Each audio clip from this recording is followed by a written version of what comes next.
네, 여러분 반갑습니다. 2024 올케 개념에서 세계사 12번째 시간입니다. 만나서 반갑습니다. 저는 신진호입니다. 네, 여러분들 지금 세계사 계속 하고 있고요. 이제 중국사 문제 풀고 바로 일본사 넘어가도록 하겠습니다. 12번째, 굉장히 사실 중국사를 굉장히 길게 하고 좀 딥하게 하긴 했어요. 근데 내용이 결국 딥했냐라는 건 아니고 그냥 내가 할 말이 많았던 것 같아. 사실 중국사가 우리 세계사에 그렇게 많이 안 나오긴 하는데요. 여러분들이 한 번 해놓으면 그래도 되게 편하게 가져갈 부분이야. 그래서 쌤은 이렇게 생각해요. 사실은 지금 우리 개념이니까 개념에서 중국사를 좀 깊게 해놓으면은 뒤에 이제 갔을 때 중국사는 깊게 안 하고 오히려 서양사나 서아시아사, 각국사를 더 깊게 할 거예요, 오히려.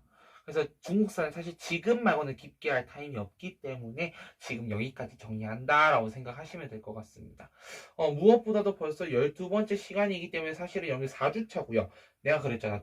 오늘 첫 얘기할 때 내 생각에는 오늘 4주차가 이 3강으로 끝나지 않을 것 같은 느낌이에요. 네, 뒤에 한 시간 정도 더 할 수도 있을 것 같거든요. 네. 그래서 오늘 4주차는 좀 들을 게 많다. 그래서 한 4개 정도 4주차 4강까지 올라갈 수 있다. 라고 생각하시고 들어주셨으면 좋겠습니다. 네, 어쨌든 여러분들 계속해서 가면 될 것 같고요. 다음 주가 벌써 설입니다. 내가 첫 시간에도 얘기를 했잖아요. 여러분 설날 뭐 할 거예요? 라는 거 내가 아까도 물었지만은 가장 중요한 거 설 연휴잖아, 이번에. 연휴도 4일이잖아. 토, 일, 월 하잖아. 되게 좋은 기회입니다. 이 기회 잘 살리셔가지고 여러분들 공부하셔야죠. 그렇지. 바로 내일 여러분들 뭐 수능 쳐야죠. 수능 공부하셔야죠. 뭐 가만히 있어서. 지금 방학이 얼마나 중요한데. 얘들아 봐봐. 오늘이 벌써 1월 15일이에요. 1월에 벌써 절반이 지나갔단 말이야. 내가 촬영하는 게 지금 일요일이잖아. 1월 15일이잖아. 야, 벌써 1월의 반이 지나갔어. 시간 진짜 빨라. 또 반이 금방 지나갈 거야. 금방 지나간 것은 2월이다? 2월 달에 한가할 것 같지. 마지막 또 너네 또 생기부 2학년 마지막 생기부만 수정할 거고, 그럼 시간 금방 또 가 있고, 그러면 어느 순간 또 다시 또 공부해야 될 시즌이 오는 거예요. 계속 3학년부터 이제 계속 공부하는 거, 또 공부. 난 그냥 공부 빨려야 된 거 마냥 그냥 책상에 딱 앉아가지고 난 강의 들으면서 공부해야 되는 겁니다. 그렇게 가셔야 돼요. 알겠습니까? 자, 그러면 이제 문제를 하나하나 또 보도록 하겠습니다. 4번 문제부터 보도록 할게요. 자, 밑줄 친다. 누굴까요? 볼게요. 자, 총리께서는 중화민국의 악복을 수하기 위해 위안스카이를 토벌하려 하셨습니다. 이후 군부 세력이 확장되고 있을 때 총리께서는 황푸군관학교를 세우고 국민혁명군의 창설에 북벌의 기초를 마련하셨습니다. 나는 총사령관으로서 국민혁명을 이끌고 북벌에 나섰습니다. 사실은 지금 나온 요 문장 있지. 나는 총사령관으로서 국민혁명군을 이끌고 북벌에 나섰습니다. 여기서 답 끝났어, 사실은 얘들아. 이거는 이 한 문장으로 풀 수 있었던 거야. 뭐예요? 그렇지. 장제스에 대한 설명인 거야. 그럼 내가 하나 더 물어볼게. 얘들아, 그러면은 위에 있는 총리라는 표현 있죠. 총리. 맨 첫 줄에. 총리. 이거 밑줄 쳐놓으면 찾을 수 있습니까? 총리께서는 중화민국의 악보를 수하기 위해서 총리 우리 못 찾아 미안한데 이거는. 그럼 이거는 찾을 수 있겠지. 나중에 위안 그 수하기 위해 이렇게 뚫어놓고 가를 토벌하려 하셨습니다. 이후 군뭐 했을 때 나는 가에 대한 가가 누구냐 물을 수도 있지 내가. 그러면 가에 대한 설명은 또 뭐냐? 변법자가 운동 변법자가 원한다. 위안스카이니까 5번이 될 수 있는 거예요. 하지만 이 문제의 정답은 장제스를 묻는 거기 때문에 2번이죠. 시한 사건으로 감금되었다. 그럼 이것도 잘 봐야 돼. 시한 사건으로 감금된 건 장제스, 감금시킨 거. 시한 사건을 그러니까 감금시킨 거는 장쉐량. 근데 장쉐량을 단독으로 묻진 않죠, 보통은. 자, 인민공사를 조직한 거는 마오쩌둥일 거고요. 중국 동네에 개설한 거는 순원. 변법자가 운동 추진한 거는 캉유웨이와 량치차오. 황제도 부활을 시도했다. 재정을 부활을 시도했다. 이거 누구예요? 위안스카에 대한 설명 되겠습니다. 넘어가도록 할게요. 자, 11번 문제 가보도록 하겠습니다. 되게 재밌어요, 이 문제. 자, 작년 수능 19번 문제였고요. 보도록 하겠습니다. 자, 1번 보니까 크림 전쟁에서 세바스토폴 전투에서 이제 한 줄은 몰라요. 넘어가요. 2번. 세포이의 항쟁이 1857년에서 58년에 있던 사건이거든? 모른다 쳐봐. 모르고, 우리는 어제 중국사 배운 거만 풀어볼게. 인도로 파견되어 2년간 진압의 전공사 진급함. 갑자기 에로 사건 우리 배웠던 거다. 몇 년? 18? 56. 그렇게 해서 촉발된 전쟁 밑줄. 전쟁 몇 년? 1856년에서 60년 2차 아편. 에로우 전쟁이라고 한다고 했었어. 자, 근데 내가 만약 이 전쟁은 밑줄 쳐놓을 수도 있는 거야. 있지? 기억해놓고 밑줄. 그럼 밑줄 친 기억의 시기에 있었던 사실을 옳게 고른 것은 낼 수 있는 거예요. 이게 요즘 세계사 트렌드라고. 그냥 가가 피었어. 1, 2, 3, 4, 5가 순서대로예요. 자, 그 다음에 이제 뭐 내전 중인 미국은 이제 남북 전쟁을 하고 있던 상황이고요. 이때가 1861년부터 해서 한 6, 5년 정도 생각하면 돼요. 남북 전쟁 때. 자, 그리고 이제 아라비 파샤의 항쟁 마흐디 운동 이건 더 뒤에 얘기고요. 그러면은 여기 지금 가에 들어간 내용이 뭐냐면은 1856에서 60 요거랑 1861 사이다 이렇게 보시면 돼요. 1850년대 후반이다라는 거지. 내려갑니다. 1번 오사운동에 참여한 시위대 오사운동 1919 아이고 자 그다음 신축조약의 체결에 따라 주둔군으로 배치된 건 1901년 뒷 얘기고요. 임시대총통 취임식은 1912년에 했고 13년에 진짜 대총통이 됩니다. 뭐. 자 광서제 신임으로 양치처 갑자기요? 개우신 양치처 이거는 1900년대 얘기가 될 거고 정답은 5번이죠. 프랑스 조약 몇 년? 1860 아니 프랑스 조약이 아니라 베이징 조약 1860년 되겠습니다. 그래서 문제는 이렇게 푸는 거예요. 괜찮죠? 네. 자, 계속해서 보도록 하겠습니다. 15번 문제 가보도록 할게요. 15번 문제. 자, 어려워. 이거 재작년 수능이지. 이 수능 문제죠. 잘 보셔야 돼요. 자, 갑니다. 마닐라 일대를 장악한 미국 함대는 에스파냐 군대를 축출하고 1년여에 걸쳐 필리핀에 대한 지배권을 확립하였다. 자, 이 무렵 중국에서는 자, 여러분들이 만약에 앞에 이제 미국 요거 배웠다 하면은 이거에 관해서 풀 수도 있습니다. 어떻게 푸냐면요. 자, 우선 이거 봐봐. 미국, 자, 마닐라 때 장악한 미국 함대 에스파냐 군대 축출의 밑줄. 그러면 이걸 우리가 추측해서 뭐냐면은 미국이 필리핀을 식민지화한 게 뭐였냐면은 맨 처음 이거였어. 미국은 필리핀 애들 보고 마닐라가 필리핀 수도잖아요. 뭐라고 했냐면은 야 너네 저 에스파냐로부터 구해줄게라고 해. 그래서 필리핀 오케이 그래가지고 구해줬다 싶었는데 미국 자기는 이제 차지를 한 거지. 그게 1898이에요. 그리고 이제 1년에 걸쳐서 이제 필리핀에 대한 지배권을 확립을 한 거야. 99년도까지겠지. 요 시기에 중국의 산둥성에서 시작된 봉기는 1899년에 있었던 뭐예요? 의화단 운동인 거예요. 산둥성에서 시작했다라는 거. 또 하나의 힌트고요. 이게 화북으로 확산되어 자 밑줄 간다. 베이징의 외국 공사관이 포위되는 사태가 발생했다는 얘기했고요. 그래서 여러 가지 이제 나중에 뒤에 보면 이제 그런 내용이 나오죠. 이제 8개국 연합군 이게 나오고 뭐 그런 게 있습니다. 어쨌든 이게 지금 묻는 게 의화단 운동에 대한 내용이다. 라고 기억하셔야 됩니다. 그럼 의화단 운동의 결과 항상 뭐가 나오냐면은 신축조약에 대한 설명이 나오는 거예요. 그래서 선지 받습니다. 보니까 자 에로 사건의 비밀로 촉발되었다. 이거 2차 편. 중화민국 실대 있는 결과는 1911 신의 혁명. 자, 러시아가 연해주를 차지하는 계기가 되었다라고 하는 것은 이거는 베이징 조약. 자, 그래서 내가 4번 선지 내가 이거 일부러 거기다 넣어놨잖아. 백년교 계통의 단체의 중심으로 전개되었다. 4번이라고요. 의화단이라고 하는 단체가 백년교 계통의 단체라는 것을 꼭 기억해놔라라고 얘기했었습니다. 자, 마지막 5번. 증국권 등이 이끄는 향용에 의해 진압되었다라는 건 뭐예요? 양무운동이 아니라 태평천국에 대한 설명입니다. 자, 여기까지 해서 문제 다 풀었습니다. 중국사를 모두 정리했습니다, 여러분. 자, 그럼 지금부터 우리는 일본을 배울 겁니다. 일본을 배울 건데요. 자, 일본사를 개관을 하고 들어가지, 그래도 맞지? 그래서 보세요. 두두두두두 자. 우리가 쌤이 근데 이제 일본사에 대해서 좀 적어 놓긴 했습니다. 우리 일본 잠깐만요. 우리 그거 저거 좀 띄워놓자. 각국사 그렇지. 여기 이제 일본 정근대사, 일본 근현대사 얘기 막 있거든요. 우리 그 자료 보면 압니다. 19페이지짜리 자료 테마 3 각국사 열어보세요. 그래서 일본사, 인도사 쫙 이제 넣어놨습니다. 요거 우리가 이제 쭉 정리를 할 거고요. 문제도 다 넣어놨어요. 네, 근데 뭐 사료는 얼마 안 되고요. 이제 문제 있으니까 요거 이제 풀고 할 건데, 자, 지금부터 이제 간단하게 난 설명을 들어갈게요. 내 생각에 어차피 이번 시간은 이미 초과 수업이고요. 내가 나는 사실은 30분만 더 마칠 생각이야. 나는 내 생각은 그래. 오바 수업을 하면 안 되잖아, 맞지? 그렇긴 한데 그래서 이번 시간에는 일본사 기간을 하고 일본에 대해서 조금 정리한 다음에 다음 시간에 오히려 일본에 대해서 더 많이 정리하는 게 좋을 것 같아요. 왜냐면은 쌤이 내일도 세계사 촬영이 있어요. 그래서 내일 세계사 촬영을 할 때 뒤에 더 쌤이 뭐라 붙여가지고 넣어드릴게요. 자, 들어갑니다. 지금부터. 자, 일본이라고 하는 나라의 시작은요, 조몬 시대에서 출발합니다. 조선 시대는 뭐냐면요. 일본의 구석기 신석기 시대라 생각하시면 돼요. 자, 그리고 이후에 일본의 청동기 철기라고 하는 철동기는 뭐니 도대체? 야요이 시대가 나오고요. 일본 같은 경우는 사실은 한 3세기쯤 되면은 한 100여 개의 소국이 있어요. 굉장히 많은 소국들이 있던 나라인데요. 이후에 사실 막부 때만 해도 막 아와국, 뭐 이즈국 같은 굉장히 많은 소국들이 있었습니다.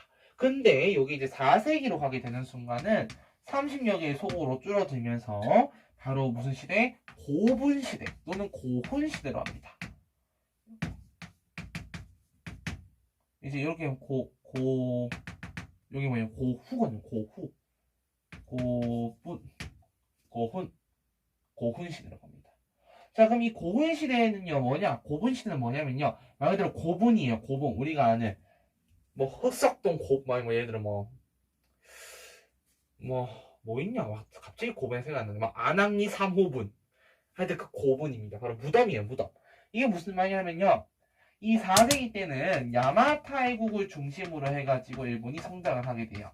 물론 30여 개의 소국으로 줄어들기는 하지만은 이 야마타이국을 중심으로 다시 히미코 여왕의 야마타이국을 중심으로 해서 힘을 키워나가고자 하는 모습들이 보이기 시작합니다. 근데 이게 요 고분 시대 때 대표적으로 야마토 정권이 성장하게 되거든요. 요 야마토 정권에도 어떤 일들이 호족 연합 정권이야. 호족이 많잖아. 내가 항상 얘기했어. 중국사 할 때도 호족과 귀족의 차이가 뭐냐라고 물었을 때 너네는 자 이렇게 답할 수가 있어야 되는 거야. 자, 호족이라고 하는 것은 뭐냐면은 지방에 세력을 두고 있는 애들인 거고요. 귀족이라 하면 뭐야? 중앙, 즉 수도 근처에서 세력을 두고 있는 애들을 얘기를 하는 거야. 자, 그렇기 때문에 야마토 정권은 이제 중심의 세력들, 호족 연합 정권이었기 때문에 잘 생각을 해보셔야 된다는 거예요.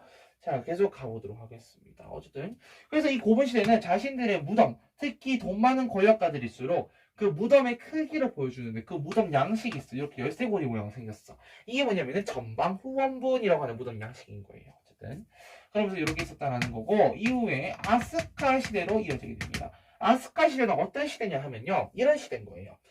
당시에 이제 세이코 여왕이 있었는데 이 세이코 여왕이 통치하던 시절에 그 조카였던 이 쇼토쿠 태자한테 섭정을 맡기게 됩니다. 그러면 쇼토쿠 태자가 섭정을 하는데 이 쇼토쿠 태자의 스승이 누구냐 하면은 고려의 해자라는 사람인 거예요. 고려 승려대 해자인 거야. 그 사람으로도 많은 불교 문화를 배우게 되는 거야. 그러면서 이 아스카 시대 같은 경우는 불교 문화가 융성했던 시기입니다. 불교 문화 융성했던 시기가 아스카 문화 시기가 될 거고요. 자, 이후 이 사이에 이제 어떤 일들이 발생하냐? 이제 뭐 중국 당나라의 문물도 받아들이고 해서 645년에 다이카 개신이라고 하는 하나의 개혁을 하게 되고요. 이거의 일환으로 701년에 다이호 율령을 반복하면서 하나의 또 일본이 시스템의 이제 기틀을 잡게 되는 그렇게 또 이어지는 모습을 보이게 됩니다. 자, 그러다가 자 710년쯤에 바로 무슨 시대가 나오냐? 나라 시대가 전개가 되는데요. 이 나라 시대 때 이제 우리가 아는 또 이제 뭐 여러 또 문학적인 모습들 특히 많이 등장하더라라고 보시면 되고요. 이후에 이게 794년까지 8세기의 나라 시대가 있었고 이후에 이제 9세기 내지 욕하면 안 되죠 얘들아. 자, 난 할래요. 9세기, 10세기요. 자, 보면은 794년부터 1185년까지죠. 8세기, 9세기, 10세기, 11세기, 12세기 말까지 가는 헤이안 시대가 전개가 됩니다. 특히 이 헤이안 시대 때는요. 헤이안 시대도 특히 중반에 9세기 말쯤에 이제 당나라에 보내던 사신을 우리가 견당사라고 하거든요. 견당사 학연을 중지시켜버려요. 왜 중지를 하는데요? 라고 묻는다면은 왜겠어요? 그치. 파견을 중지해가지고 뭘 하겠다라는 거냐면은 자신들만의 문화를 발달시키겠다라는 거예요. 즉 국풍문화라고 하는 거거든요. 자신들의 문화를 발달시키겠다라는 거였고요. 이후에 이제 헤이안 시대 때 당시 이제 많은 무사들을 고용하게 돼요. 왜냐면은 워낙 가진 거는 많은데 이걸 어떻게 자신들이 다 보호하기 힘드니까 무사들을 고용하기 시작한 거야. 근데 그들의 힘이 좀 더 세져서 하나의 단이 형성되고 무사 단으로서의 역할을 하게 된다라는 거죠. 헤이안 시대 때가. 그러면서 이 무사단들의 힘이 점점 커져서 막부로 이어지게 되는데 그게 가마쿠라 막부입니다. 가마쿠라 막부가 1185에서 1334. 그래서 이제 그 원나라에 두 번의 침입이 있었던 거고요. 자, 그리고 나서 이후에 1336부터 1573까지 약 또 한 200년 정도지. 우리나라 치면은 이때 이제 조선, 고려 말 조선에 있었던 시기입니다. 바로 뭡니까? 무로마치 막부. 그리고 이 사이에 우리가 아는 이제 그 누구냐 도요토미 히데요시가 등장하는 그 시기, 이 시기 우리가 뭐라 부르냐 하면은 뭐 아즈치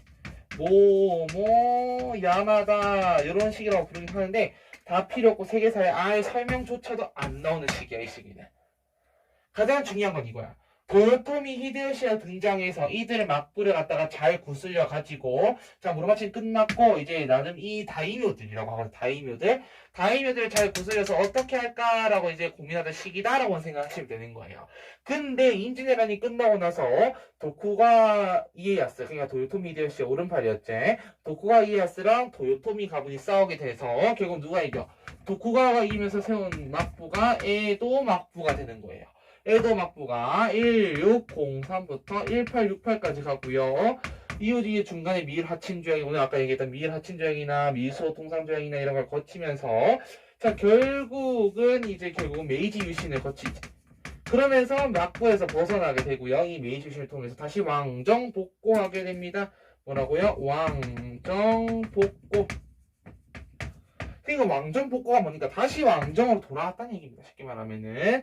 자, 그러면서 쭉 갑니다. 그러면서 우리가 뭐 다이쇼 데모크라시 막 이런 얘기도 하는데 다 필요 없고요. 결국 이 시기는 뭐냐? 이후의 시기는 그냥 이후의 시기는 결국은 뭐다? 그냥 군국주의로 점철된 시기였다가 이후에 이제 2차 대전 끝나고 나서는 이제 뭐 평화헌법이다 뭐다 해서 일본 현대사 그렇게 전개되는데 세계사에서는 일본 현대사에 대해서 그렇게만 묻질 않습니다. 세계사에서 관심 있는 일본사는요, 일본 정근대사 부분에서 한 문제를 내거나 또는 일본 근현대사를 이제 저기 2차 세계대전 파트랑 엮어서 내는 부분 정도는 있습니다. 보통 대략 일본사 한 문제 정도 나오고요. 나와봐야 정근대사 파트에서 한 문제를 내는데 특히 여러분이 가장 많이 헷갈리는 부분은 나라 시대와 헤이안 시대를 구분하는 부분인 거야. 너네 진짜 나라 시대와 헤이안 시대를 구분을 못해. 그래서 오늘 이제 간단히 정리하면서 오늘 일본사 간단히 정리하면서 같이 한번 보도록 하겠습니다. 자, 그러면은 역시 판서울에 한번 들어가 보도록 하겠습니다. 자, 31번입니다. 일본 정근대사. 아이고야. 딱, 딱.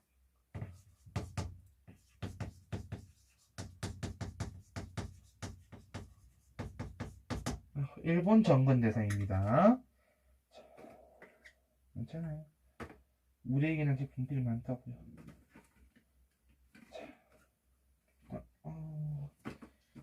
흰 분필이 더 있었던 것 같은데 흰 분필이 더 없나요? 진짜 없나? 여러분들 이거 아니죠? 있겠지. 없네요. 흰 분필이 더 이상. no. 맞다. 좀 아껴 쓰도록 하겠습니다. 자, 가로 1번 일본 고대부터 갑니다.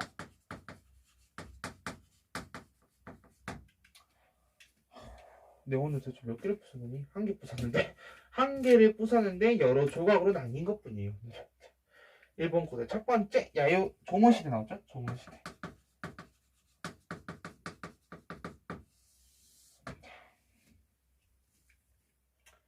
자, 조선시대는요 아까 했습니다. 그냥 뭐 신석기 시대다. 그리고 조문토기가 유행이다. 뭐 크게 알 필요 없고요. 결론적으로 사실 여러분들 이제 동아시아사를 하는 친구들은 알 겁니다. 맞지? 자, 두 번째 야요이 시대다. 야요이 시대. 자, 야요이 시대는 청동기, 철기 시대다. 라는 거 정도? 그리고 이제 동탁이라고 하는 종모양 청동기가 있었다는 거 정도만 아시면 될 거고요. 자, 그다음 노란색으로 야마타이. 자, 야마타이군 아까 얘기했습니다. 누구? 히미코 여왕이에요. 히미코 여왕. 자, 히미코 여왕이 빨간색으로는 아니고 흰색으로 바뀌요. 자, 히미코 여왕이 통치를 하고요. 자, 야마타이군의 가장 핵심은 뭐냐면은 저 빨간색으로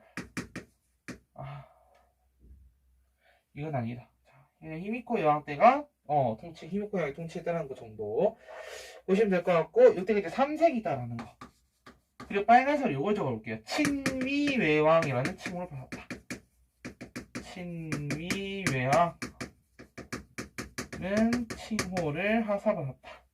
하사받음. 친위외왕. 위나라의 왕이. 그러니까 위나라가 외의 왕에게 이러한 칭호를 줬다라는 거는 나름 그 당시에 굉장히 많은 30여 개 정도의 국가들, 100여 개 내지 30여 개 내지 꺼지는 그 많은 국가들 속에서 다른 나라의 인정을 받았다라는 모먼트가 있는 거기 포인트가 있기 때문에 되게 중요한 겁니다. 자, 이후 고분 시대로 갑니다. 고분 시대로 가면은 얘네 얘기했잖아. 첫 번째 빨간색으로 야마토 정권이 성장한다. 야마토 정권의 성장. 근데 아까 얘기했어요. 야마토 정권이 어떤 정권이라고 흰색으로 적어볼까요? 바로 이거 호족 연합 정권이다. 그 야마토 지방의 호족들이 연합해서 만든 정권인 거예요. 자, 그래서 이들은 이 야마토 정권뿐만 아니라 이 고분 시대 특히 이런 호족들이 자, 노란색으로 전방 후원분 의 형식, 요 전방 후원분을 통해서 자신들의 권력을 과시하고자 하였다라는 겁니다. 자, 그 다음 아스카 시대로 갑니다. 아스카 시대는 빨간색으로 적어볼게요. 왜냐하면 아스카 시대 사실 되게 중요합니다, 여러분. 왜 중요하냐? 여러분들 좀 잘 알아놓을 필요가 있다라는 거예요. 아스카 시대는. 자, 아스카 시대 같은 경우는요, 1번 갑니다. 1번. 자, 노란색으로 한번 적어볼까요? 쇼토쿠 태자. 6세기 말에서 7세기 초입니다. 6세기 말에서 7세기 초. 자, 사실 미리 하나 얘기하자면은 이 아스카라고 하는 지역이요, 니꼴 나라라고 하는 지역입니다. 왜냐 뒤에 나라 시대가 나오잖아, 맞지? 아스카 시대. 자, 이 아스카 시대 같은 경우는요, 사실은 이거예요. 불교 문화가 되게 융성하던 시기인데 아까 다 설명했던 내용입니다. 왜 불교 문화가 융성했냐라고 보니 이 사람의 스승이 고구려 승려인 해자라는 사람이었다. 해자였다라는 거고요. 그래서 되게 이제 불교 문화 융성할 수 있었다라는 거 동시에 이 쇼토쿠 태자 때 그래서 뭐 대표적으로 보자면은 뭐 이제 호류사라는 절 7세기 때 호류사라는 절 이렇게 볼 수 있을 것 같아요. 등등등. 그리고 이때부터 이제 견수사도 파견하기 시작합니다. 견수사 파견. 네, 시작했습니다. 자, 그리고 2번, 3번이 있지. 거기다 2번 한번 적어볼게요. 빨간색으로. 자, 다이카 계신 645년. 그리고 밑에 3번 흰색으로 다이호 율령. 다이호 율령.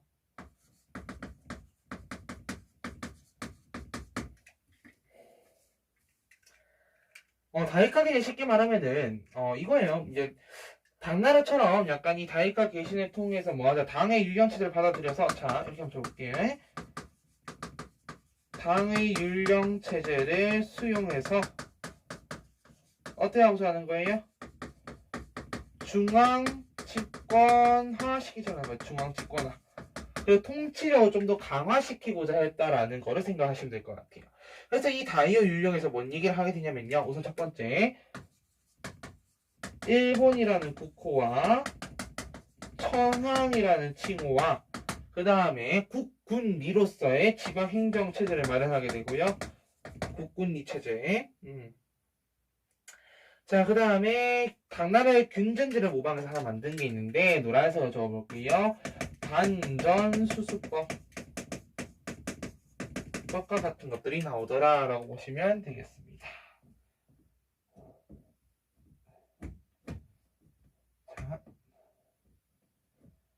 됐죠? 자, 어쨌든 반대수법 같은 것들이 나오더라라고 보시면 되겠습니다. 자, 다음 2번 나라시대로 가보도록 할게요. 자, 여기다 한번 적어볼게요. 자, 나라시대는 8세기 때 존재했습니다. 710년에서 794년까지 해이도쿄라고 하는 도시라고 했었고요. 자, 첫 번째 나라가 시대가 어떻게 성립됐는지부터 하나하나 또 정리를 한번 해보도록 하겠습니다. 우리 교환에 3년으로 돼 있죠? 뭐 크게 상관은 없습니다. 자, 나라 시대는 어떻게 성립되었는데요? 8세기 초예요. 자, 8세기 초 헤이도쿄 지금의 나라 현이고요. 참고로 이 헤이도쿄 같은 경우는요, 당나라의 장안성을 모방했습니다. 이게 바로 뭐예요? 우리가 아는 동아시아 문화권. 그거 생각하시면 됩니다. 모방했다. 자, 이제 통치를 어떻게 했는데요? 자, 나라 시대의 통치라고 하면 사실 크게 뭐 다른 시대랑 다르다라고 할 게 없어요. 확실한 건 이거지. 사실은 이제 요건 있을 수 있죠. 중앙 집권화가 굉장히 잘 되었다라는 거야. 이때 뭐 다이카 개신이나 다이 유령화 같은 것들 통해서 사실은 굉장히 중앙 집권화가 잘 돼 있는 상황이었기 때문에 통치도 굉장히 쉬웠고요. 그렇기 때문에 오히려 문화 발달에 되게 용이했던 시기입니다. 그래서 주로 이제 불교 문화가 융성한 모습을 보였다라는 거고요. 그럼 지금 두 번째 나오는 게 문화가 아닙니다. 문화. 세 번째는 문화. 1번이 불교입니다. 맞지? 불교. 그럼 이 나라 시대 때 불교는 뭔데요? 기본적으로 불교 사원, 불상제가 가는 건데, 자, 요간다. 바로 요거 쇼무천왕 때 대표적으로 도다이사 대불전이 이제 완공이 됩니다. 그래서 이때 도다이사 대불전 완공식을 열었다 해가지고 기출문제 한번 나온 적이 있어요. 그거를 배경으로 주고 관련해가지고 역시 동아시아사에 나온 거긴 한데, 세계사에서는 이런 거를 묻는 거는 보다는 사실 이걸 더 많이 물어요. 우선 역사서. 자, 역사서 하면 대표적인 거. 일본의 대표적 역사서 뭐 있습니까? 그렇지. 고사기라든지. 요거다, 얘들아, 빨간색으로 적을게요. 일본 성의 같은 책들이 나오고요. 그 다음에 세 번째 문물수용이라고 되어 있습니다. 맞지?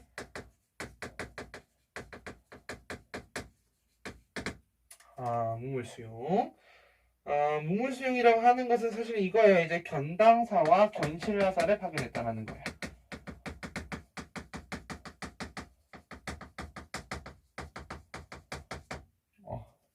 그래서 혹시나 그래서 적어주자면 노란색으로 이 견당사의 대표적인 인물이 아베노 나카마로라고 하는 사람이 있기는 합니다. 혹시나 싶어서 내가 지금 설명한 거고요. 자, 그리고 우리 책에 빠진 게 하나 있어서 거기 그 4번 이렇게 할게요. 4번에서 문학이라고 하나 적겠습니다. 문학이라고 해서 만엽집이라고 하는 게 나오거든요. 만엽집. 이게 뭐냐면 당시 일본의 고전 시가를 써서 정리해 놓은 걸 우리 만엽집이라고 합니다. 그래서 요게 좀 빠져 있어가지고 우리 노트에 요거를 좀 추가시키면 될 것 같아요. 됐습니까? 자, 그럼 이어서 3번 헤이안 시대로 가보도록 하겠습니다. 3번 헤이안 시대. 자, 헤이안 시대는 794년부터 해가지고요. 1185년까지였고 수도는 헤이안쿄였습니다. 수도는 헤이안쿄. 성립이라고 해봐야 사실은 다 아는 내용이라서 한 번 더 그냥 적는다고 생각하시면 될 것 같아요. 그냥 8세기 말이고요.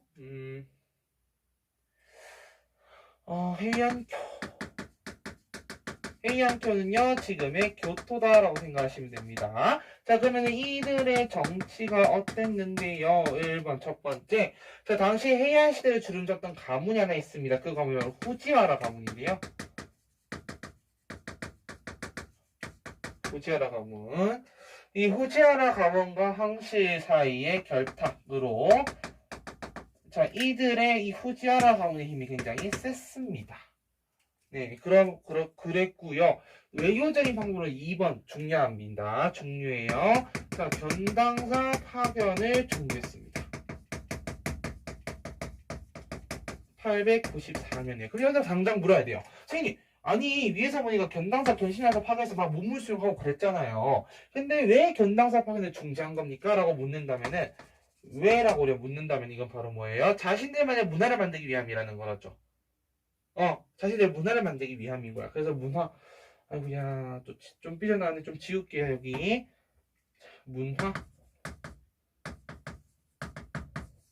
문화랑 관련이 있게 되는 겁니다. 그게 바로 뭐냐, 빨간색으로 1번. 북풍 문화가 발달했다라는 거예요.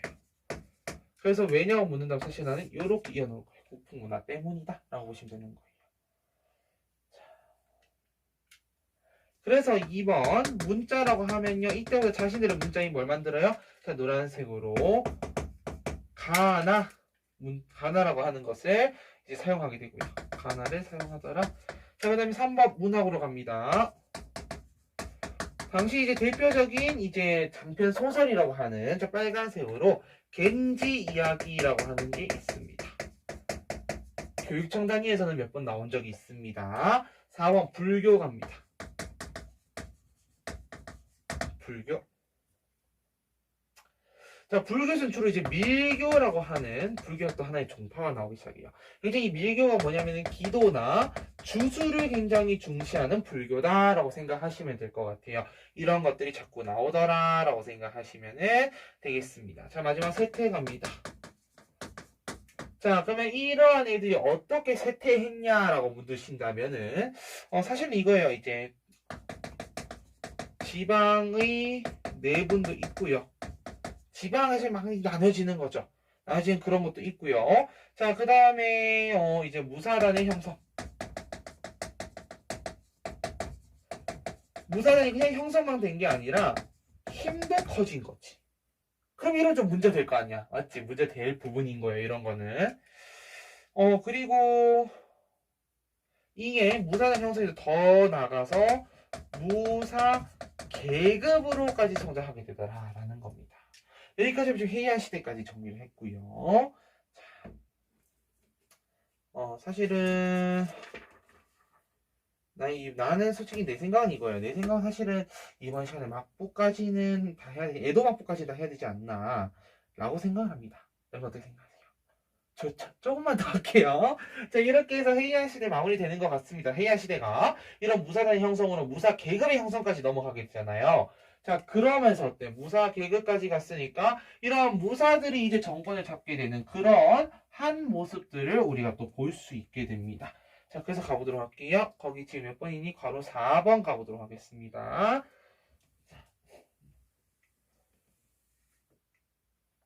자, 괄호 4번 가마쿠라 막부.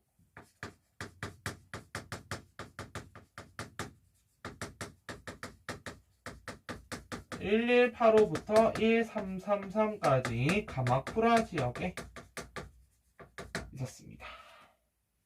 지금도 일본 가보면은 가마쿠라라고 하는 지역이 있습니다. 자, 가마쿠라 막부에 대해서 지금부터 정리를 한번 해보도록 할게요. 자, 성리부터 갑니다. 뭐든지 중요해. 어떻게 만들어졌는지가 관건인 거야. 자, 심생이 말 갑니다. 당시 이제 무사 계급 사람 중 한 명이었던, 자, 노란색으로 미나모토노 요리토모. 오늘따라 제가 이제 미안해요. 오늘따라 제가 뭔지 다 분필 부수는 날이야 오늘. 다행히도 노란색은 많습니다, 여러분. 걱정 안 하셔도 돼요. 노란색은 되게 많아요. 자, 미나모토노 요리토모라고 하는 사람이 이 가마쿠라 막부를 세웠습니다. 자, 그럼 정치. 도대체 이 막부의 정치 형태는 어떤가라는 생각을 좀 하셔야 되는 게, 자, 빨간색으로 별표해서 일본의 군사적 봉건제에 대해서 정리할 필요가 있습니다. 자, 쉽게 말하면 이거예요. 쇼군과 고케닌 사이의 관계를 보자라는 겁니다. 그리고 고케닌과 또 케닌 사이의 관계를 보자라는 거예요. 자, 쇼군과 고케닌은요 서로 주종 관계입니다. 주, 종 관계. 주가 되고 종이 되고 주가 되고 종이 되는 이런 관계인 거예요. 자, 쇼고는 고케니는 개닌에게 뭘 주는 거냐 하면은 영토를 줍니다. 즉 봉토를 합니다. 봉토. 그러면은 개닌은 고케니는 쇼고에게 뭘 해주냐면은 충성을 다함과 동시에 군사적 봉사를 하는 거예요. 자, 그리고 이 유력한 고케닌들 있죠. 자, 이런 애들을 갖다가 슈고나 지토로 보내는데요. 지방의 군사나 행정 또는 이런 걸 관리하는 그런 직급으로 보내는 겁니다. 이해됐어요? 네. 자, 그럼 경제 가보도록 할게요. 이 막부 때의 경제는 뭐냐면은 송나라의 동전을 대량으로 수입했다라는 겁니다. 송나라의 동전을 대량으로 수입해서 그 막부 안에서도 운영 써왔다라는 거예요. 그래서 나름 화폐 경제를 촉진시켰다라는 평가를 받게 됩니다. 자, 그 다음에 학문 가겠습니다. 학문 두 가지가 있어요. 불교와 성리학. 선생님, 성리학이 일본에는 가마쿠라 막부 때 들어왔습니까? 네, 그렇습니다. 그럼 저희가 불교부터 한번 얘기를 해보도록 할게요. 자, 불교는요. 자, 우리가 해양시대 때까지 밀교, 기도와 주술. 왜냐? 신토 사상과의 약간의 접점이 있기 때문인 거야. 근데 이때부터 불교는 약간 다른 게 선종이 유행하기 시작합니다. 선종이 유행하더라. 그래서 굉장히 불교가 서민적이고 대중적이고 좀 더 일본 그 사회에 토착화되었다라고 보시면 되고요. 성리학 같은 경우는 이제 불교 승려들, 그래서 이 승려들 사이에서 연구되기 시작합니다. 승려들 사이에서 연구된 게 성리학이다라고 보시면 되겠습니다. 자, 하지만 이러한 가마쿠라 막부가요. 결국은 쇠퇴하게 되는데 왜 쇠퇴하게 되냐 하면은 두 차례의 여몽연합군의 침입이 있었기 때문입니다. 그래서 부서질까봐 걱정이에요. 여몽연합군의 일본 원정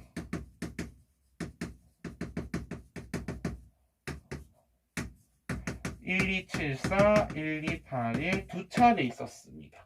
이 두 차례의 원정으로 인해서 결국은 일본의 힘은 툭 가마쿠라 막부가 약간 힘을 잃게 되는 그런 모습을 보게 되는 겁니다. 괜찮습니까? 자, 그러면 이제 다음 5번 무로마치 막부로 가보도록 하겠습니다. 오야. 자.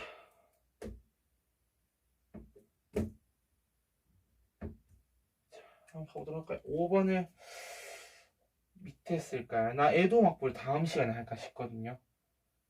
에도 막부를 다음 시간에 한다 치면은 어때요? 어떻게 생각해요? 자, 여기다 씁시다. 한번 해볼까요? 네, 한번 해봅시다. 뭐 어때요? 무로마치 막부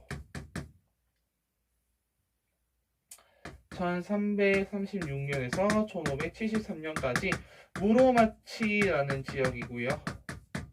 시기하는 교토입니다. 교토. 무로마치라고 하는 것이 교토고요. 그래서 성립 첫 번째 가겠습니다. 14세기 중엽에 교토라는 지역에 아시카가 다카우지라고 하는 사람이 개창을 했어요. 자, 근데 거기 지금 정치 앤 경제돼 있습니다. 세상에 다이묘들 사이에 각축전이 벌이기 시작되는 거예요. 특히 무로마치 막부를 세우면서 어떻게 했냐면은 원래 북쪽에 있던 천황을 남쪽으로 피신 거야. 요 지금 막부 세운다고. 그래서 원래 있던 이제 천황 고다이고 천황이 밑에 요시노로 이제 피신을 가고 북쪽에는 이제 아시카가 가문이 세워 새로운 천황이 등장하게 되는 겁니다. 자, 그러면서 그러면서 요거를 적을 거예요, 다. 그래서 빨간색으로 동그라미 1번, 남북조 시대 이게 1336에서 1392까지인데요. 바로 북쪽이랑 북쪽이 이제 고다이가 초당이죠. 이렇게 딱 대비된다라는 거예요. 그래서 북조에는 이제 교토 그리고 이제 남조에는 이제 요시노라는 지역, 요시노 이렇게 해서 대립을 하더라라는 거고요. 자, 이러한 지금 혼란기를 수습한 사람이 누구냐 하면은 바로 이렇게 해서 노란색으로 아시카가 요시미스가 혼란을 수습했다. 요즘 교육청이나 평가가 뭐지 이렇게 나와요. 남북조 시대의 통일이라는 표현을 잘 안 쓰고 그냥 중국하고 헷갈리니까 혼란을 수습했다라는 표현을 씁니다. 자, 그러면서 자 동그라미 2번 갑니다. 동그라미 2번 아시카가 요시미스가 명황제에 의해서 자 일본 아이고야 왜 들어가니? 자 일본 국왕으로 책봉됩니다. 그러면서 빨간색으로 동그라미 3번 자 빨간색으로 동그라미 3번 명과 감한무역을 전개하더라. 네. 명나라와 감한무역을 전개해가는 그런 모습을 보게 됩니다. 하지만 이 막부도 망하게 되는 결정적인 계기가 있게 되는데요. 자, 지금도 그래서 그 세태 과정 정리하도록 하겠습니다. 자, 세태 칸이 좀 거기는 크죠? 네, 나도 많이 쓸 건데. 자, 세태 여기다 적을게요. 자, 1467년에서 77년에 자 노란색으로 온인의 난이라고 하는 사건이 일어나게 됩니다. 쉽게 말하면 다이메드 사이의 싸움이라고 생각하시면 돼요. 근데 이게 진압이 안 되고 더 커지게 되는 겁니다. 더 커지게 되면서 저 빨간색으로 1477년부터 1590년까지 우리가 아는 센고쿠 시대, 센고쿠 시대가 전개되는 겁니다. 특히 여기서 좀 잘 봐놓으셔야 될 거는 뭐냐 하면은 1543년에 포르투갈로부터 조총이 전개가 되거든요. 포르투갈로부터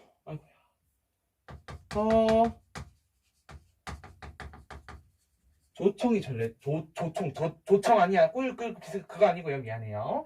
네, 조총이 전개되고요. 이거를 수용했던 오다 노부나가라고 하는 장군이 나가시노 전투를 통해서 다이묘들의 세력을 일축시키는 데 기여를 하게 됩니다. 그러면서 결국은 이거를 도요토미 히데요시가 있게 되고요. 그래서 우리 보면은 거의 몇 번으로 되어 있니? 우리는 6번 혼란기라고 되어 있죠. 6번 혼란기. 이 혼란기를 자 도요토미 히데요시 가 수습했다라고 하시고요. 거기 가로 열고 이제 에도마파 수립되기 직전까지 했던 정책들을 몇 가지만 적어볼까 해요. 그래서 뭐 도수령 이제 무기 몰수령이고요. 검지 그다음에 병농분리 군사지역과 일반 농민들이 사는 지역을 분리했다라고 보시면 되겠습니다. 자 여기까지는 혼란까지 정리했고요. 뭔가 에도막부 안 하면 서운하지 않니 얘들아? 에도막부까지는 하고 갈까 우리? 네, 에도막부까지는 하고 다음 시간에 뒤에 이제 일본 근현대사를 하는 걸로 합시다. 32번 일본 근현대사를 하고 또 인도 정근대사를 하고 그렇게 가는 걸로 할게요. 7번 에도막부는 1603년부터 1868년까지 도쿄에 있었습니다. 자 성리부터 가볼까요? 성리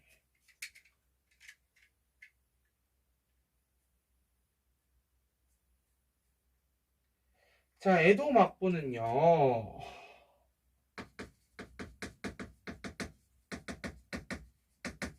도쿠가와 이에야스라고 하는 사람이 세웠는데요. 뭐를 통해서 이걸 성립했냐면은 자, 중요해요. 뭐냐면은 이건 뭐야? 1600년에 이제 그러니까 임진왜란이 끝나고 나서 1600년 때 이제 도쿠가와 이에야스와 도요토미 가문 자, 여기에서 vs 도요토미 가문의 싸움이 생깁니다. 이게 바로 무슨 전투냐면은 노란색으로 걸고 세키가하라 전투입니다. 근데 여기서 누가 이기냐면요. 도쿠가와 이에야스가 승리를 해요. 그래가지고 이 도쿠가와 이에야스가 1603년에 만든 게 바로 에도 막부 되겠습니다. 여기 성님. 자, 그럼 에도 막부는 어떻게 통치를 했습니까? 통치 가보도록 하겠습니다. 거기 여러분들 1번, 2번, 3번, 4번 이렇게 됐을 거예요. 맞지? 지금 1번, 2번, 3번, 4번을 정리를 해보도록 하겠습니다. 자, 이렇게 하면 될 것 같네요.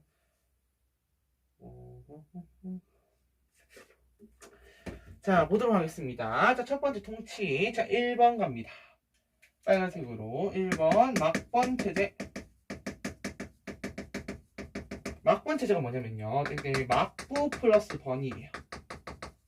중앙에 막부가 있고 그 나머지 지역들. 그러니까 영지라고 부릅니다. 영지 버섯 아니고 카라의 그 허영지 아니고 sorry. 어쨌든 막부와 번으로 구성되어 있는 우리가 막번 체제라고 부릅니다.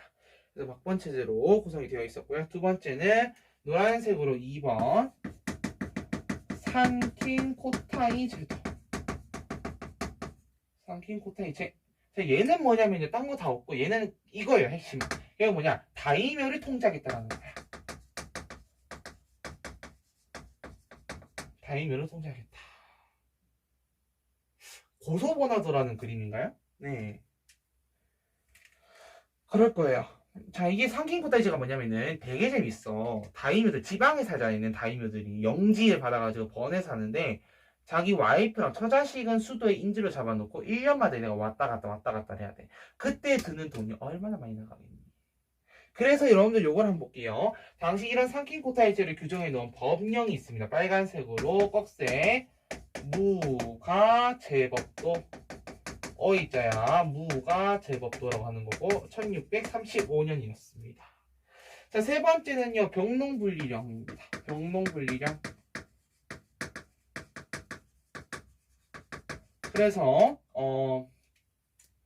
나누는 거죠. 군사는 군사대로, 농민들은 농민대로. 그래서 자, 존인과 이거 이제 상인들. 얘네는 조카마치에 거주하고요. 그리고 일반 이제 농민들은 농촌에 거주한다. 라고 보시면 되겠습니다.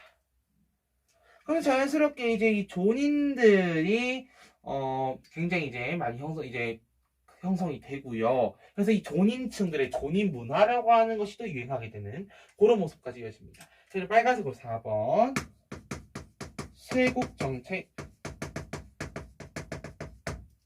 자, 이때 1544년에 포르투갈로부터 조총을 전려받았다고 했어. 그 이후로도 해가지고 포르투갈이 이제 이 나라에 계속 일본에 오게 되는 거야. 일본에 오고 가고 막 이런 과정들을 계속 거쳤었는데 그래서 일본에 막 무역을 하고 그랬잖아. 근데 이 쇄국 정책 때 이게 관건입니다. 이 쇄국 정책을 때리면서 뭘 하게 돼? 왜 이걸 하게 됐냐 하면은 포르투갈 애들이 와가지고 상행위만 하고 가면 되는데 자꾸 크리스트교를 포교하는 거야. 이거에 대해서 에드워드는 되게 싫었던 거죠. 그래서 아예 금교령을 때려버립니다. 그냥 쇄국 정책을 내려버리는 거죠. 자, 그래서 포르투갈의 이제 크리스트교 포교 금지령을 내려버리고요.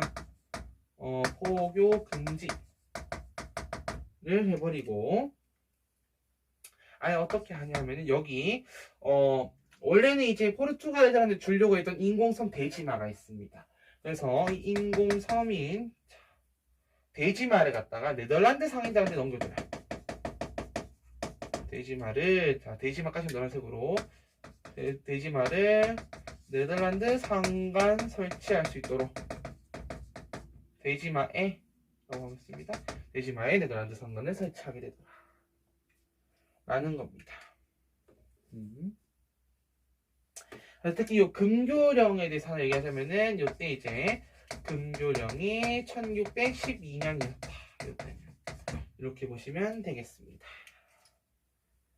자, 경제적으로는 쌤이 두 가지만 얘기하도록 할게요. 이 쇄국 정책의 일환으로 다 연결되는 거기 때문에 그냥 바로 얘기하겠습니다. 자, 경제라고 하는 것은요, 특히 에드워드 경제는 되게 특이합니다. 첫 번째는 자, 우선 이 쇄국 정책 일환입니다. 우선 첫 번째 주인장, 쉬인장이라고 합니다. 바로 이거 쉬인장. 이게 뭐냐 하면은 안에서 도는 은 있죠. 안에서 도는 은. 쉽게 말하면은 이런 거예요. 얘는 막부의 무역 허가증이거든요. 자, 무역 허가증.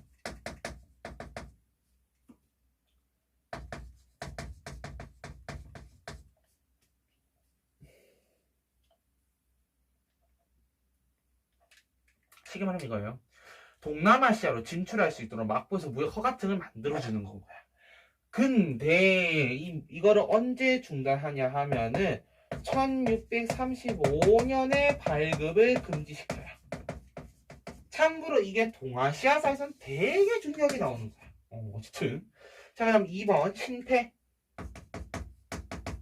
신패라고 하는 것은 18세기에 나오는 건데요. 신패라고 하는 건 뭐냐면 쉽게 말하면은 다른 애들이 특히 왜냐면 요게 뭐냐 우리 배웠잖아. 청나라 강희제 이후로 해가지고 강희제 때 청계령이 해제되고 나서부터 해서 많은 상인들이 다 네덜란드 쪽으로 갔다라고 얘기를 했었습니다. 자, 그때 나온 이거예요. 신패라고 하는 게.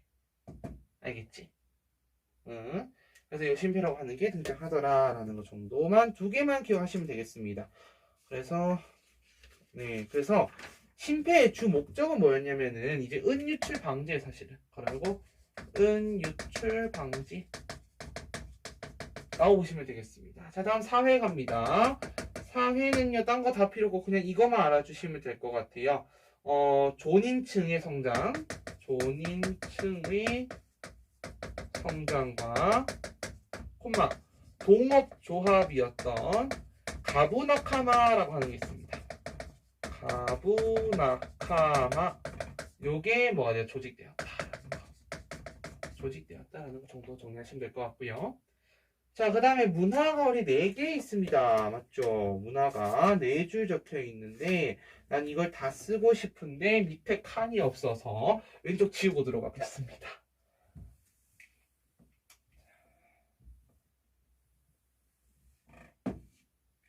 자, 마지막 문화 1, 2, 3, 4 가보도록 하겠습니다. 자, 에도막부 시대의 문화라고 하면 첫 번째로 여러분들 정리해야 될 게 있습니다. 바로 뭐냐면 외래 문화가 수용된 건데요. 자, 빨간색으로 난학이라고 하는 게 있습니다. 난학은 뭐냐면은 이제 누가 스기타 겐파쿠 스기타 겐파쿠라고 하는 사람이 이제 난학을 갖다가 무슨 책? 해체신서라는 책을 통해서 이제 들고 왔는데요. 쉽게 말하면 서양 과학과 의학에 대한 내용이다라고 생각하시면 되겠습니다. 알겠지? 난학. 자, 다음 두 번째 갑니다. 자, 두 번째로는 존인문화예요. 존인문화. 빨간색으로. 존인문화. 내가 존인층 기대 성장했다라고 얘기했었죠. 존인층이 성장했다고. 자, 그래서 존인문화가 발달하는데 대표적으로 세 가지 딱 적을게요. 가부키, 우키요에 분나쿠 이런 것들이 발달하더라. 뭐 가부키는 많이 봤을 거고 가부키라는 얘기 하잖아요. 우키요에라고 하는 거는 목판화라고 생각하시면 됩니다. 알겠죠? 자, 세 번째 갑니다. 세 번째는 일본에서 고학이 발달하는데요. 고학. 주장했던 사람이 이토 진사이 오규소라이라고 하는 사람입니다. 이 사람들 자, 고학이 뭐냐 하면은 성리학, 양명학 이런 거 말고 일본 그 정통의 유학 있죠. 그래서 일본 정통이 아니라 그 원래 고유의 유학. 그래서 공맹유학으로의 회귀를 주장합니다. 자, 공맹유학으로의 회귀를 주장한다는 거고요. 자, 마지막 네 번째는 일본의 국학입니다. 국학. 대표적으로 모토오리 노리나가의 고사기 전이라고 하는 게 있습니다. 고사기라고 하는 거는 우리가 나라 시대 때 나왔던 역사서였지. 근데 여기다가 더 붙인 내용이에요. 그게 이제 모토오리 노리나가의 고사기 전이다라고 생각하시면 되겠습니다. 참고로 말하면 특히 일본의 국학 같은 경우는 나중에 뒤에 가면은 막부 타도 운동에 영향을 줍니다. 혹시 한번 쳐볼까요? 막부 타도 운동에 영향을 주었다 라는 것 정도까지만 정리하면 되겠습니다. 네, 여기까지 하면 31번까지 했고요. 31번까지 했고요. 32번을 조금만 들어가면 안 되겠죠, 여러분? 네, 하나일 거죠. 네, 우리 약속한 게 있기 때문에 어쨌든 여기까지만 지금 정리했고요. 자료는 조금 보고 갑시다, 여러분. 그래도 자료 조금만 보고 마치는 걸로 해요. 그냥 또 너무 안 보고 가면 다음 시간에 까먹어. 까먹어. 자, 그럼 지금부터 우리는 어디로 가냐 하면은 근데 바로 1페이지, 테마 3 1페이지로 가겠습니다. 알겠죠?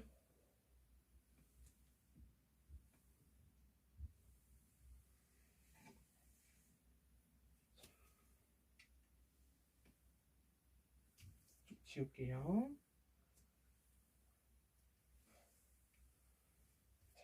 쭉 지우고 여러분들 빨리 준비해 주세요.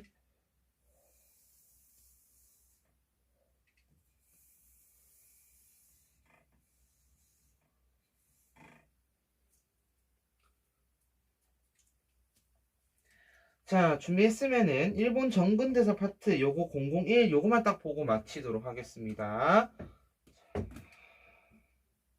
보도록 할게요. 봅시다.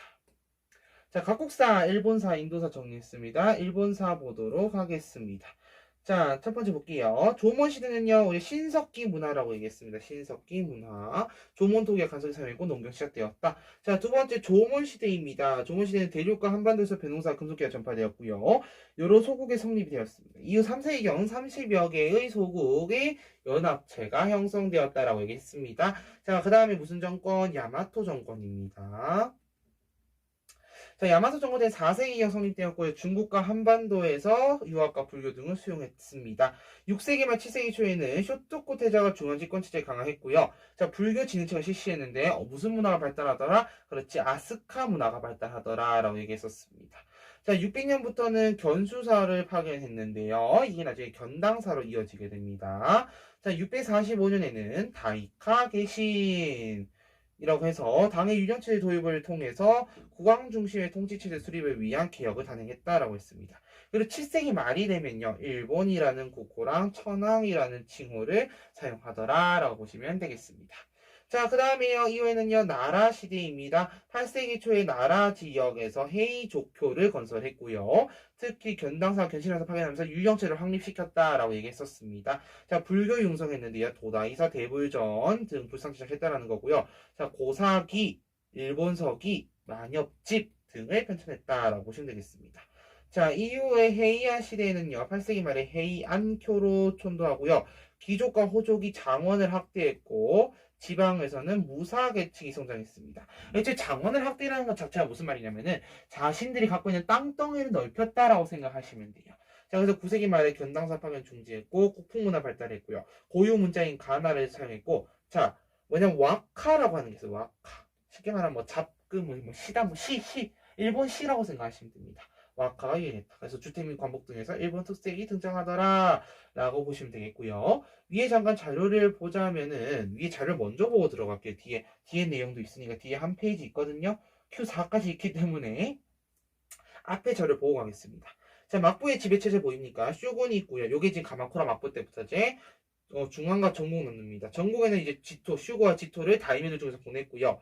그 중앙 아래에 몬주쇼, 만도코로, 사무라이 도코로가 있었는데요. 얘는 몰라도 돼요. 만도코로, 몬주쇼, 사무라이 도코로 몰라도 되는데 슈고와 지토 정도는 알고 있어야 된다라고 얘기했습니다. 오른쪽 데이지마입니다. 이게 나중에 원래 포르투갈 주려고 하다가 네덜란드한테 넘어갔었고요. 자, 이게 우키요에 이제 목판하죠. 오른쪽 상킹고타이 제도를 나타내는 겁니다. 밑에 들어가면 쇼군과 고케닌의 관계에 대해서 한 번 더 쌤이 넣어놨으니까 한번 보시고요. 오른쪽 막부의 통치체 이거는 이제 기출된 적이 있던 것을 들고 왔습니다. 요몽연합군의 일본 침략에 대해서는 다자 이후라고 하는 것을 좀 잘 봐놓을 필요가 있을 것 같고 하나 더 얘기할게요. 에도 막부의 문화에 혹시나 된다면은 거기 에도 문화 거기 교육 라고 해서 데라코야라고 하는 걸 하나 적어주세요. 데라코야 이게 교육 쉽게 말하면 우리나라 서당이라고 생각하시면 되겠습니다. 알겠지? 데라코야라는 거를 하나 추가해 놓으시면 좋을 것 같아요. 자, 어쨌든 밑에 보면 이관팔성제입니다. 이게 뭐예요? 일본이에요. 일본에 이제 다이어 율령 때 했던 이 시스템입니다. 중앙은 이관, 신기관, 태정관 있고요. 밑에 팔성들이 있었습니다. 여기 이제 중앙 정치, 지방 통치는 국군위로 나눠서 했다라는 거고요. 자, 오른쪽이 여기 슈인장, 그 오른쪽 심패. 심패는 18세기입니다. 그다음에 가부키, 에도 맞고요. 가부키 나왔습니다. 자, 넘어가서 밑에 Q2 보겠습니다. 자, 가마쿠라 막부입니다. 자, 첫 번째. 헤이안 시대 후반 통치체가 약화되었고요. 귀족과 호족의 장원이 확대되었고, 자, 무사들이 서로 연합하거나 항쟁하면서 뭐로 발전합니까? 무사단으로서 발전하게 됩니다. 그러면서 12세기 말에 미나모토노 요리토모가 막부를 개창하게 되고요. 그러면서 천황은 상징적인 존재를 변모하게 되고요. 누가? 쇼군이 막부 최고 권력자로 무사들과 주종 관계를 형성하게 됩니다. 자, 13세기 후반에는 원나라의 두 차례 침공을 막아내게 되는데요. 이후에는 쇠퇴하더라라고 이어지시면 되겠습니다. 자, 그 다음에 성장 갑니다. 자, 두 번째는요, 이제 무로마치 막부에 대한 설명인데요. 거기 연도가 좀 잘못됐거든요. 얘들아, 수정 좀 할게. 1392가 아니고 1573으로 바꾸겠습니다. 자, 맨 처음 아시카가 다카우지라고 하는 사람이 교토에 개창을 했습니다. 맞지? 자, 근데 전개 남북조의 혼란을 3대 쇼군인 아시카가 요시미스가 수습을 하면서 이후 아시카가 요시미스가 명예에 의해 일본 국왕으로 책봉이 되더라. 그래서 책봉된 이후에는 어떻게 했는데 15세기 초 명가 감한무역을 하더라라는 얘기했습니다. 자, 쇠퇴 갑니다. 이제 쇼군의 후계자 분쟁을 두고서 세력이 약화됐고 이게 온인은 아니고요.